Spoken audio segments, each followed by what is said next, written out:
So this video is about POSH Act 2013, which stands for Prevention of Sexual Harassment Act 2013, and the compliances therein.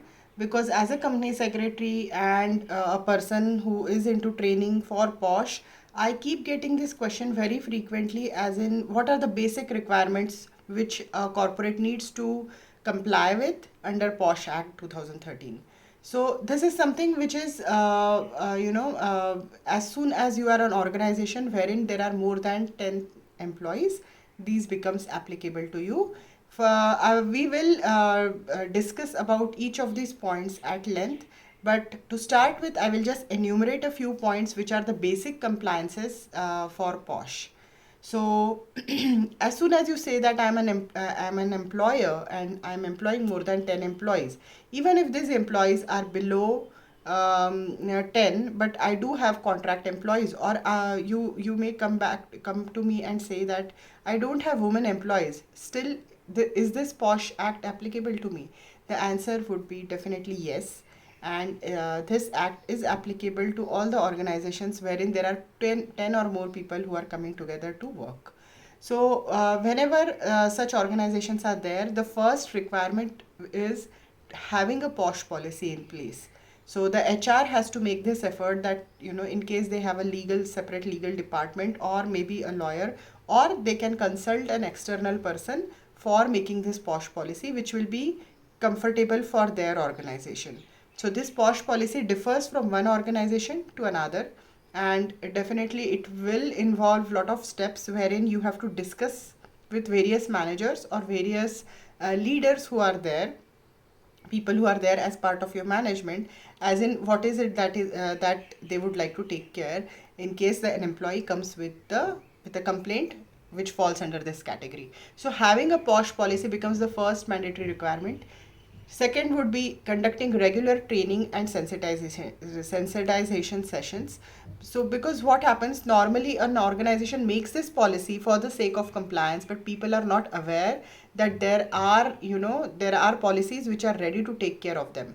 So, what becomes the first and foremost duty of HR in this case will be conducting regular training sessions, so that employees are aware कि ऐसा अगर कुछ हो रहा है, so there is a place where there is a place where they can go to redress those complaints.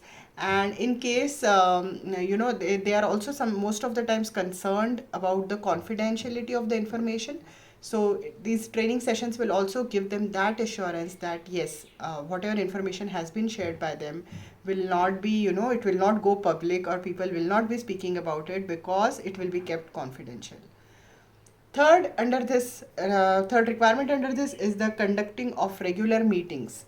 So it shouldn't happen that you do have a POSH committee in place, but then at the same time you are not conducting regular meetings, and because of which it is just a paper committee that you have just for the sake of compliance. It is not going to help.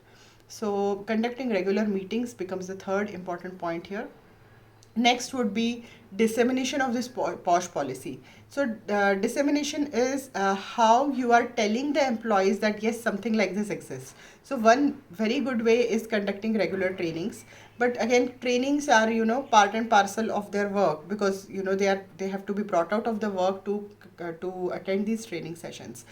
But what the law wanted to do was that people should be aware of these policies through some document which can be regularly visited by the employee.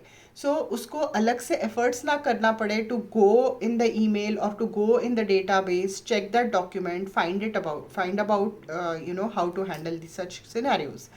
So उससे better solution which was found out, and it was given in the law itself, is the displaying of the POSH policy. So at least, if not the whole policy, because the policy documentation will be generally about 50 pages or so, what an organization can do, what HR can take as a very good step in this case, is making small banners, say one pages or something, which can give the basic details about the POSH policy which is in existence, and they can put it in a place where people are regularly visiting. So it can be around washrooms which are being regularly visited by the employees 2 or 3 times during the day, Also, maybe near a coffee machine, this can be displayed.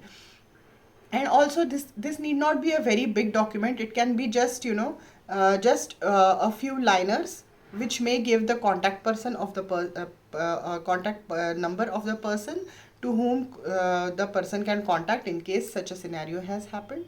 Or it can give out the information about existence of such a policy, and it can give out a statement saying your information will be confidential, so do not be worried, and raise it to Mr. X and his number, something like that. Also, displaying of these posters can create awareness amongst all sorts of employees, because if it is written in plain, simple English in a few words, even people who are working, who are not doing the white collared jobs in your organizations, they are part of the blue collared jobs.